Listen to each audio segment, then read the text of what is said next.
அதனால் முருகனுடைய பார்வை உங்கள் மேலே பட்டு கொடுத்துன்னு வைங்க, ஓஹோன்னு வந்துடுவேன் நீங்கள்.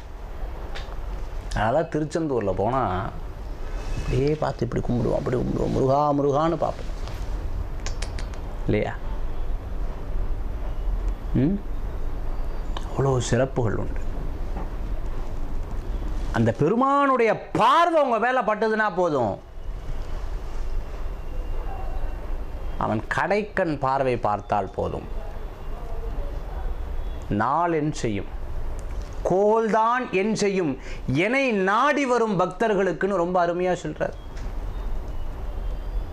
அப்பேற்பட்ட எம்பெருமானின் பார்வையை பட தினந்தோறும் முருகாலயம் சென்று வாருங்கள், முருக நாமத்தை சொல்லுங்கள், முருகனுக்கு கிருத்திக அபிஷேகம் பண்ணுங்கோ, சஷ்டி அபிஷேகம் பண்ணுங்கோ. முருகனுடைய தீக்ஷண்யமான பார்வை உங்கள் மேலே பட்டுடுத்துனா போதும், பாபம் பொடிபடும் என்று